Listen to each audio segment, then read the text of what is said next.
মানে কি হলো? তোর মা মারা গেছে। মা, তোমার কি হলো মা? আমার কথা বলো না। তুমি আমাকে ছেড়ে যেতে পারো না মা। খালা, রূপা, এই দেখ আমি চলে এসেছি। কি হলো? কাঁদছিস কেন? কি হয়েছে? মা মারা গেছে।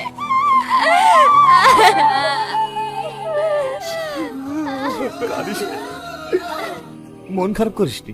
বাবা মা কারোরই সারা জীবন বেঁচে থাকেন। আমিও তো ছোটবেলায় বাবা মাকে হারিয়েছি। তোর আব্বা মাই তো আমাকে কোলে পিঠে করে মানুষ করেছে। তাহলে আমি কিভাবে বেঁচে আছি বল? তুই ছাড়া আর আমার আপন বলতে কেউ রইল। আমি আছি তো। তুই হয়তো জানিস নি, ছোটবেলায় আব্বা মা যখন আমাদের বিয়ের কথা বলেছিল তখন থেকে আমি তোকে নিজের স্বামী হিসেবেই ভাবি। আমার একমাত্র ঠিকানাই তুই, আমার হাসি তুই, আমার খুশি তুই, আমার সুখ তুই।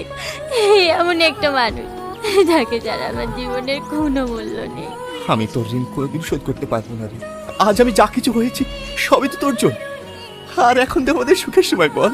তোর কাছে আমার একটাই অনুরোধ, তুই যেন আমাকে কখনো ছেড়ে দিস না, তাহলে হয়তো আমি মরেই যাব। সব ভালো তো? বাহ, আজ তোকে খুব সুন্দর দেখাচ্ছে। মনে হচ্ছে আমরা অনেকদিন পর সে আগের নেহাকে ফিরে পেয়েছি। কিন্তু আজ যে তোর আগের নেহাকে ফিরে পেয়েছিস সেটা একটা ছেলের জন্য। কে সে? জানি না। ও ফেরেশতার মতো এসে আমার সমস্ত ভুলগুলোকে ভাঙিয়ে দিয়েছে। তাহলে তো আমাদেরকে ওই ছেলেটাকে অনেক ধন্যবাদ জানানোর দরকার। এই সোহানা, এই ছেলেটাকে new star. Wait wait wait, এতক্ষণ তোদের সামনে যার কথা বলছিলাম এই তো সে। তোরা এনজয় কর, আমি আসছি। আপনি এখানে? আমি এই কোম্পানির নিউ এমপ্লয়ার। আপনি এখানে? আমি তো এই কোম্পানির মালিকের মেয়ে। সরি ম্যাম, চিনতে পারিনি। No ma'am, call me Neha. সবুজ। আপনাকে অনেক ধন্যবাদ হঠাৎ ধন্যবাদ কেন? আমার প্রাণ বাঁচানোর জন্য। আজ আমি বেঁচে আছি শুধু আপনার জন্য। আমাদের কটা প্রজেক্ট পেন্ডিং আছে?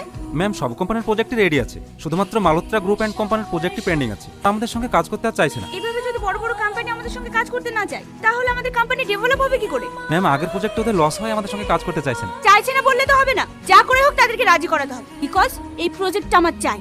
ম্যাম, আমি একবার কথা বলে দেখবো। দুদিন জয়েন করা হলো না, নিজেকে বড় হুনো ভাবতে শুরু করেছো নাকি? এই বিষয়টা তুমিই দেখো। ওকে ম্যাম, আসি। আর হ্যাঁ, এখন থেকে তুমি আমার সঙ্গেই থাকবে, আর আমার যত কিছু কাজ সব তুমিই দেখবে। Yes ma'am. ছেলেটা কিন্তু ভেরি ট্যালেন্টেড। কিছু মনে না করলে একটা কথা বলবো? প্রতিটা মেয়েই কিন্তু মনের মানুষ হিসেবে এমন একটা ছেলের স্বপ্ন দেখে। Smart, handsome, talented. এই ছেলেটার মধ্যে কিন্তু সবগুলি আছে। তোর জন্য ছেলে দেখছি। এই ছেলেটা কিন্তু তোর জন্য খারাপ হবে না, ভেবে দেখতে পারিস।